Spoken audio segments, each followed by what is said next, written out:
नमस्कार, मैं हूं आकाश और आप जुड़ चुके हैं द पब्लिक थिंग से। पूरा देश आज राममय हो गया है और ये 22 तारीख तक बिल्कुल भाव विभोर हो चुके होंगे पूरे देश की हर जनता। चारों तरफ राम घर आएंगे, राम मेरे आंगन आएंगे, ये सारे गाने बज रहे हैं और राममय हो चुका है। मर्यादा पुरुषोत्तम श्री राम की जय मैं भी करता हूं, क्योंकि वो मर्यादा पुरुषोत्तम थे, वो भगवान थे और उनके जीवन काल से हमें हर पल कुछ न कुछ सीखने को मिलता है। मर्यादा पुरुषोत्तम को लेकर जो बातें सामने आई, जो चीजें हमें ग्रंथों में मिली, वो चीजें हमारे जीवन का अमुक अंग है और हम उनके जीवन के हर पहलुओं से कुछ न कुछ सीखते हैं। इसलिए वो मर्यादा पुरुषोत्तम है, क्योंकि वो मर्यादाओं में अपने काम को करते थे। उनकी मर्यादा इस कदर थी कि भगवान भी उन्हें नमन करते थे। मर्यादा पुरुषोत्तम श्री राम मनुष्य अवतार में थे और उनके जन्मभूमि पर उनके मंदिर बन रहे हैं और इस मंदिर को लेकर राजनीति जम के हो रही है। राजनीति क्या क्या हो रही है, क्यों हो रही है, इस पे आज हम चर्चा करेंगे।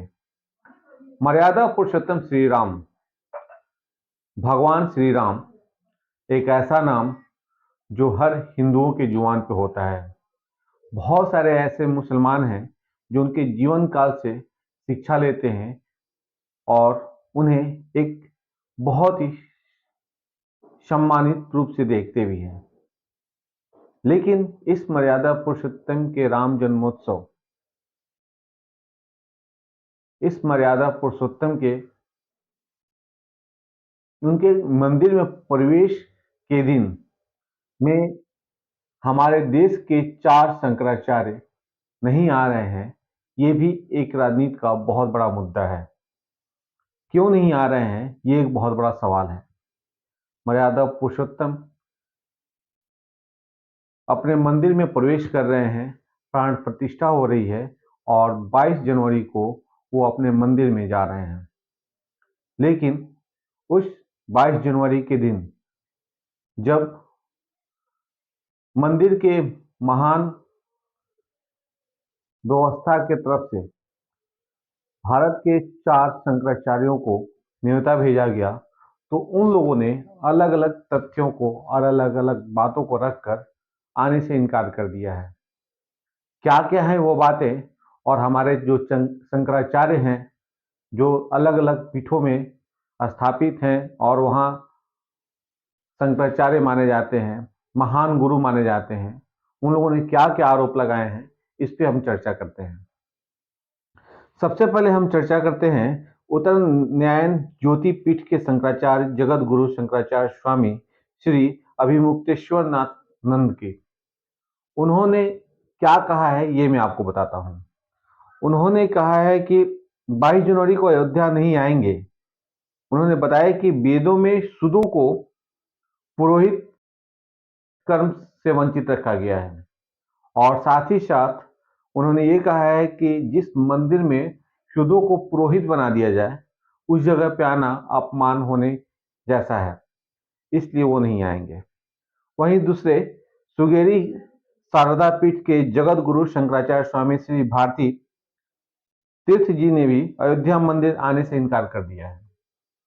उन्होंने ये कहा है कि मंदिर में भगवान की प्राण प्रतिष्ठा पूर्णतः अधर्म आचरण है और ये प्राण प्रतिष्ठा तब होनी चाहिए जब मंदिर पूर्णतः निर्माण हो जाए।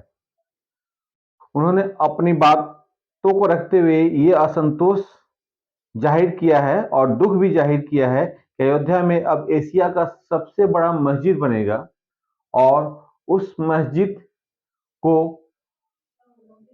बनाने का मुख्य उद्देश्य स्थानीय राजनीति है, यानी भारत सरकार राजनीति कर रही है, जिसके कारण उन्होंने यहाँ आने से मना किया है। उन्होंने एक बात और कही है कि क्या यही दिन देखने के लिए उन्होंने न्यायालय में मंदिर के लिए साक्ष्य प्रस्तुत किए थे। तीसरे शंकराचार्य के बारे में अगर हम बात करें तो पश्चिमायन द्वारिका शारदा पीठ के जगत गुरु शंकराचार्य श्री स्वामी शारदानंद सरस्वती जी ने भी राम मंदिर महोत्सव में शामिल होने से मना कर दिया है। उनका ये कहना है कि आगामी श्री राम नवमी को प्राण प्रतिष्ठा करा के अभी पौष के अशुभ माह में जो ये कराया जा रहा है, यह पूर्णतः राजनीति हो रही है, क्योंकि इसके बाद जब रामनवमी आएगा और रामनवमी के दिन प्राण प्रतिष्ठा होंगे तो उस समय तक आचार संहिता लग चुकी होगी और भारत सरकार या मोदी सरकार इस पर राजनीति नहीं कर पाएगी, जिसके कारण प्राण प्रतिष्ठा पहले कराया जा रहा है। तो राजनीतिक दृष्टिकोण से इस मंदिर में श्री राम की प्राण प्रतिष्ठा कराई जा रही है, जिस कारण वो यहाँ आने से बच रहे हैं। श्री राम की जन्मभूमि अयोध्या में भारत के 4 शंकराचार्यों का नहीं आना एक तरह से ये कहें कि धर्म पे कहीं ना कहीं बड़ी चोट की जा रही है। हिंदू धर्म में ये 4 शंकराचार्य जो भारत के अलग अलग पीठों पे विराजमान हैं, उन लोगों ने श्री राम के मंदिर में प्राण प्रतिष्ठा में आने का अलग अलग कारण बताया है। कहीं राजनीति की बात कही है, तो कहीं शूद्र पुरोहित होने की बात कही है, तो कहीं ये कहा है कि ये पूर्णतः मुसलमानों के पक्ष की बात है। विश्व का सबसे बड़ा मस्जिद बन रहा है वहां पे और वहां मकबरे बनाए जा रहे हैं। यही सारे कारण देकर जो चारों शंकराचार्य हैं वो नहीं आना चाहते हैं। कुछ शंकराचार्यों का ये कहना है कि वहां पे भारत सरकार राजनीति कर रही है। कुछ लोगों ने ये कहा कि जहां सम्मान नहीं मिलते हैं, जहां प्रधानमंत्री और राष्ट्रपति पहले श्री राम के दर्शन करते हैं और एक दिन बाद शंकराचार्य जो अलग अलग पीठों में स्थापित हैं उनके दर्शन कराए जा रहे हैं, तो कहीं ना कहीं अब पूर्ण राजनीति हो रही है। साथ ही साथ ये भी कहा गया है कि जिस तारीख को प्राण प्रतिष्ठा रखे गए हैं वो अशुभ दिन है, उस तारीख को नहीं होने चाहिए और इसके बाद के राम जन्मोत्सव का जो दिन है, रामनवमी का जो दिन है, उस दिन में प्राण प्रतिष्ठा होने चाहिए थे, क्योंकि वो दिन में आचार संहिता रहेगी और केंद्र सरकार यानी मोदी सरकार इस मंदिर को अधूरा निर्माण कराकर इसे पहले कराना चाहती है ताकि राजनीतिक माहौल बना सके। तो ये एक बहुत बड़ा सवाल है, क्या सिर्फ राजनीतिक माहौल के लिए ही ये प्राण प्रतिष्ठा कराई जा रही है? क्या जो अधूरे मंदिर बने हुए हैं अभी तक पूर्ण नहीं हुए हैं, क्या ये मंदिर अधूरे होने के बावजूद भी श्री राम की मूर्ति स्थापित कर प्राण प्रतिष्ठा इसलिए कराई जा रही है कि आगामी लोकसभा चुनाव में इसका फायदा मिल सके? ये बहुत सारे सवाल हैं और इन सवालों को खड़ा कर दिया है भारत के 4 शंकराचार्यों ने, जो सदगुरु माने जाते हैं, जिसे पूरा देश पूजता है। आपकी अपने क्या राय है इस पे जरूर बताएं।